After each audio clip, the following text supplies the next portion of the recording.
saya sedang menggulirkan dan terus melakukan diskusi agar masa jabatan kepala desa bukan 18 tahun dibagi 3 Pak Bupati, tapi 18 tahun dibagi 2. Dengan demikian, 1 periode masa jabatan kepala desa 9 tahun, 2 periode 18 tahun.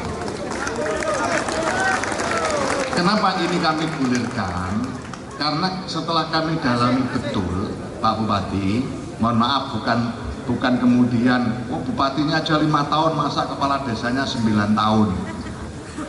Justru di sini nanti meringankan kerja bupati, ya, meringankan kerja bupati. Kenapa? Karena membangun desa itu butuh kesinambungan. Ini yang pertama.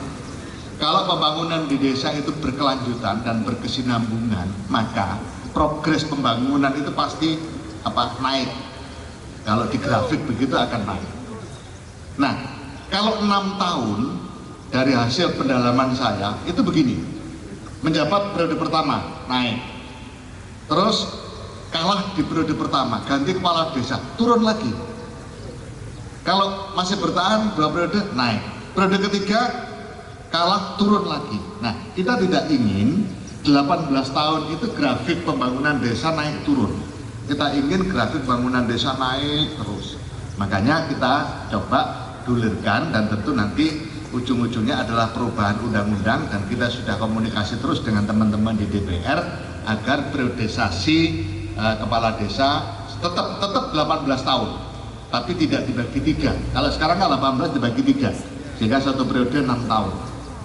Yang kita usulkan adalah 18 dibagi 2, sehingga 1 periode 9 tahun. Yang kedua, kenapa ini kita usulkan?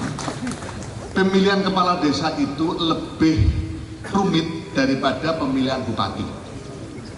Jadi konflik horizontalnya, permasalahan dampak pilkades itu kalau di luar Halmahera Utara. Ya.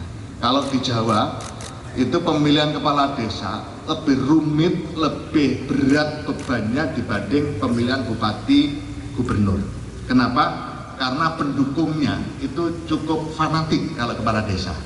Makanya ketika penghitungan hasil pilkades itu jauh lebih ramai saat penghitungannya dibanding penghitungan pil bupati maupun pilgub. Apalagi pileg itu tidak ada yang datang. Tapi kalau pilkades itu semua tim suksesnya datang, warga masyarakat datang. Kenapa? Karena ingin tahu siapa yang terpilih.